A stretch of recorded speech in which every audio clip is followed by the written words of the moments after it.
что мы будем делать, будет с большой любовью, душевным трепетом, с воспоминанием тех, кто знал ее и помнил.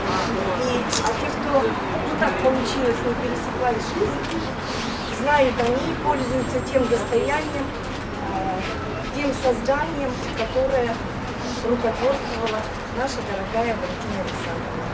Я предлагаю возложить цветы и пройти в здание для дальнейших мероприятий.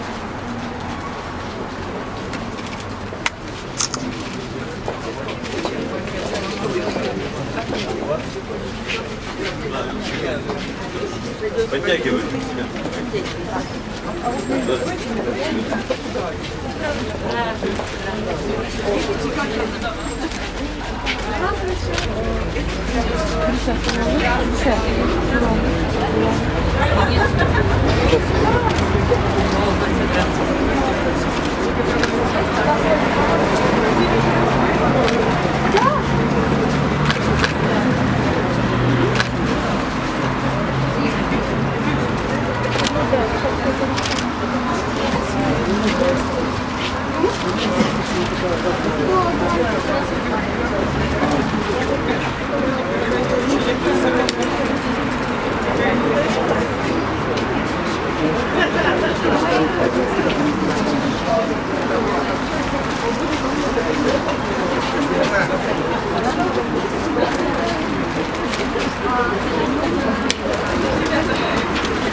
Давай, что ты давай.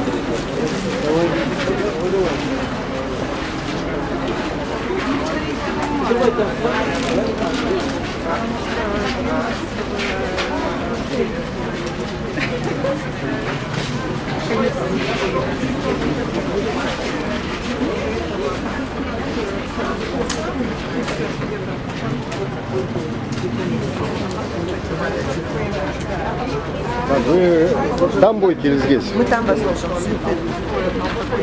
В июне вы уже будете.